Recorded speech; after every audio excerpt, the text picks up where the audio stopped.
Hi ವೀಕ್ಷಕರೇ, ಎಲ್ಲರಿಗೂ ನಮಸ್ಕಾರ. ನೋಡಿ, ಗೃಹಲಕ್ಷ್ಮಿ ಯೋಜನೆಯ 12ನೇ ಕಂತಿನ ಹಣ ಸರ್ಕಾರದಿಂದ ಇನ್ನೂ ಕೂಡ ನಮ್ಮ ಬ್ಯಾಂಕ್ ಖಾತೆಗೆ ಜಮಾ ಆಗಿಲ್ಲ ಅಂತ ಸಾಕಷ್ಟು ಫಲಾನುಭವಿಗಳು ಕಮೆಂಟ್ನ ಮಾಡ್ತಾ ಇದ್ದೀರಾ. ಈ ಹಿಂದೆ ಕೆಲವು ದಿನಗಳಲ್ಲೇ ಸರ್ಕಾರದಿಂದ ಗೃಹಲಕ್ಷ್ಮಿ ಯೋಜನೆಯ 11ನೇ ಕಂತಿನ ಹಣ ಬಿಡುಗಡೆಯಾಗಿತ್ತು. ಈ ಒಂದು ಹಣ ಸಾಕಷ್ಟು ಫಲಾನುಭವಿಗಳ ಬ್ಯಾಂಕ್ ಖಾತೆಗೆ ಬಂದಿದೆ. ಇದೀಗ ರಾಜ್ಯ ಸರ್ಕಾರದಿಂದ ಜುಲೈ ತಿಂಗಳ 12ನೇ ಕಂತಿನ ಹಣ ಜಮಾ ಆಗಬೇಕಾಗಿದೆ.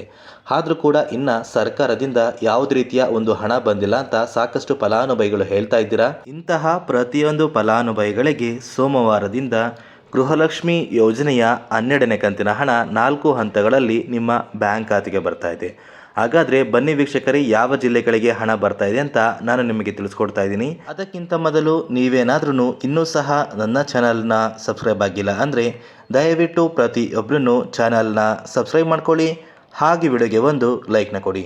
ಹೌದು ವೀಕ್ಷಕರೇ, ಗೃಹಲಕ್ಷ್ಮಿ ಯೋಜನೆಯ 12ನೇ ಕಂತಿನ ಹಣ ಇನ್ನೂ ಕೂಡ ನಮ್ಮ ಬ್ಯಾಂಕ್ ಖಾತೆಗೆ ಬಂದಿಲ್ಲ ಅಂತ ಹೇಳ್ತಾ ಇದ್ದ ಪ್ರತಿಯೊಂದು ಫಲಾನುಭವಿಗಳಿಗೆ ಸೋಮವಾರದಿಂದ ಗೃಹಲಕ್ಷ್ಮಿ ಯೋಜನೆಯ 12ನೇ ಕಂತಿನ ಹಣ ನಿಮ್ಮ ಬ್ಯಾಂಕ್ ಖಾತೆಗೆ ಜಮಾ ಆಗಲಿದೆ.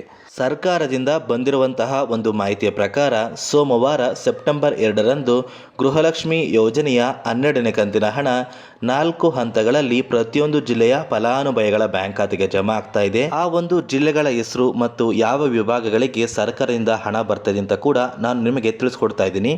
ಮೊದಲಿಗೆ ಬೆಂಗಳೂರು ವಿಭಾಗದಲ್ಲಿ ಬರುವಂತಹ ಒಂದು ಜಿಲ್ಲೆಗಳಿಗೆ ಹಣ ಬರ್ತಾ ಇದೆ. ಈ ಒಂದು ವಿಭಾಗದಲ್ಲಿ ಬರುವಂತಹ ಒಂದು ಜಿಲ್ಲೆಗಳ ಹೆಸರು ಏನು ಅಂದರೆ ಬೆಂಗಳೂರು ನಗರ, ಬೆಂಗಳೂರು ಗ್ರಾಮಾಂತರ, ರಾಮನಗರ, ಚಿಕ್ಕಬಳ್ಳಾಪುರ, ಚಿತ್ರದುರ್ಗ, ದಾವಣಗೆರೆ, ಕೋಲಾರ, ಶಿವಮೊಗ್ಗ ಮತ್ತು ತುಮಕೂರು. ಈ ಜಿಲ್ಲೆಗಳು ಬೆಂಗಳೂರು ವಿಭಾಗದಲ್ಲಿ ಬರುತ್ತೆ ವೀಕ್ಷಕರೇ. ಈ ಪ್ರತಿಯೊಂದು ಜಿಲ್ಲೆಗಳಿಗೆ ಸೋಮವಾರ ಮೊದಲ ಹಂತದಲ್ಲಿ ಗೃಹಲಕ್ಷ್ಮಿ ಯೋಜನೆಯ 12ನೇ ಕಂತಿನ ಹಣ ಜಮಾ ಆಗ್ತಾ ಇದೆ. ಎರಡನೆಯ ಒಂದು ಹಂತದಲ್ಲಿ ಬೆಳಗಾವಿ ವಿಭಾಗ ಬರುತ್ತೆ ವೀಕ್ಷಕರೇ. ಈ ಒಂದು ವಿಭಾಗದಲ್ಲಿ ಬರುವಂತಹ ಒಂದು ಜಿಲ್ಲೆಗಳ ಪಟ್ಟಿ ಏನು ಅಂದರೆ ಬಾಗಲಕೋಟೆ, ಬೆಳಗಾವಿ, ವಿಜಯಪುರ, ಧಾರವಾಡ, ಗದಗ, ಹಾವೇರಿ, ಉತ್ತರ ಕನ್ನಡ. ಈ ಜಿಲ್ಲೆಗಳಿಗೆ ಎರಡನೆಯ ಹಂತದಲ್ಲಿ ಗೃಹಲಕ್ಷ್ಮಿ ಯೋಜನೆಯ 12ನೇ ಕಂತಿನ ಹಣ ಸೆಪ್ಟೆಂಬರ್ 2ರಂದು ಪ್ರತಿಯೊಂದು ಫಲಾನುಭವಿಗಳ ಬ್ಯಾಂಕ್ ಖಾತೆಗೆ ಜಮಾ ಆಗ್ತಾ ಇದೆ. ಮೂರನೆಯ ಒಂದು ಹಂತದಲ್ಲಿ ಬರುವಂತಹ ಒಂದು ಜಿಲ್ಲೆಗಳು ಯಾವುದು ಮತ್ತು ವಿಭಾಗ ಯಾವುದು ಅಂದರೆ ಮೈಸೂರು ವಿಭಾಗ. ಈ ಒಂದು ವಿಭಾಗದಲ್ಲಿ ಬರುವಂತಹ ಒಂದು ಜಿಲ್ಲೆಗಳ ಹೆಸರು ಏನು ಅಂದರೆ ಚಾಮರಾಜನಗರ, ಚಿಕ್ಕಮಗಳೂರು, ದಕ್ಷಿಣ ಕನ್ನಡ, ಹಾಸನ, ಕೊಡಗು, ಮಂಡ್ಯ, ಮೈಸೂರು ಮತ್ತು ಉಡುಪಿ. ಈ ಜಿಲ್ಲೆಗಳಿಗೆ ಮೂರನೆಯ ಹಂತದಲ್ಲಿ ಸರ್ಕಾರದಿಂದ ಗೃಹಲಕ್ಷ್ಮಿ ಯೋಜನೆಯ 12ನೇ ಕಂತಿನ ಹಣ ಜಮಾ ಆಗ್ತಾ ಇದೆ. ಅದೇ ರೀತಿ ನಾಲ್ಕನೆಯ ಒಂದು ವಿಭಾಗ ಬಂದು ಕಲಬುರಗಿ ವಿಭಾಗ. ಈ ಒಂದು ವಿಭಾಗದಲ್ಲಿ ಬರುವಂತಹ ಒಂದು ಜಿಲ್ಲೆಗಳ ಪಟ್ಟಿ ಏನು ಅಂದರೆ ಬಳ್ಳಾರಿ, ಬೀದರ್, ಕಲಬುರಗಿ, ಕೊಪ್ಪಳ, ರಾಯಚೂರು, ಯಾದಗಿರಿ ಮತ್ತು ವಿಜಯನಗರ. ಈ ಜಿಲ್ಲೆಗಳಿಗೆ ನಾಲ್ಕನೆಯ ಹಂತದಲ್ಲಿ ಸೆಪ್ಟೆಂಬರ್ 2ರಿಂದ ಗೃಹಲಕ್ಷ್ಮಿ ಯೋಜನೆಯ 12ನೇ ಕಂತಿನ ಹಣ ಜಮಾ ಆಗ್ತಾ ಇದೆ. ನೋಡಿ ವೀಕ್ಷಕರೇ, ನಿಮ್ಮ ಬ್ಯಾಂಕ್ ಖಾತೆಗೆ ಇಲ್ಲಿಯವರೆಗೂ ಗೃಹಲಕ್ಷ್ಮಿ ಯೋಜನೆಯ 11 ಕಂತಿನ ಹಣ ಬಂದಿದ್ರೆ ಅಥವಾ ಗೃಹಲಕ್ಷ್ಮಿ ಯೋಜನೆಯ 10 ಕಂತಿನ ಹಣ ಬಂದಿದ್ರೆ ಖಂಡಿತವಾಗಿಯೂ 12ನೇ ಕಂತಿನ ಹಣ ನಿಮ್ಮ ಬ್ಯಾಂಕ್ ಖಾತೆಗೆ ಬಂದೇ ಬರುತ್ತೆ.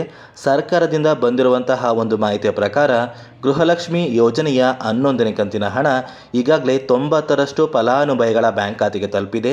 ಸೋಮವಾರದಿಂದ ಜುಲೈ ತಿಂಗಳ 12ನೇ ಕಂತಿನ ಹಣನ ಸರ್ಕಾರ ಪ್ರತಿಯೊಂದು ಫಲಾನುಭವಿಗಳಿಗೆ 4 ಹಂತಗಳಲ್ಲಿ ಪ್ರತಿಯೊಂದು ಜಿಲ್ಲೆಗಳಿಗೆ ಬಿಡುಗಡೆ ಮಾಡ್ತಾ ಇದ್ದೀವಿ. ಆದರೆ ಈ ಒಂದು ಹಣನ 4 ಹಂತಗಳಲ್ಲಿ ಯಾವ ಒಂದು ಕಾರಣಕ್ಕೆ ಸರ್ಕಾರ ಬಿಡುಗಡೆ ಮಾಡ್ತಾ ಇದೆ ಅಂದರೆ ಪ್ರತಿಯೊಂದು ಫಲಾನುಭವಿಗಳಿಗೂ ಒಂದೇ ಸಲ ಹಣನ ಹಾಕೋದಕ್ಕೆ ಆಗೋದಿಲ್ಲ.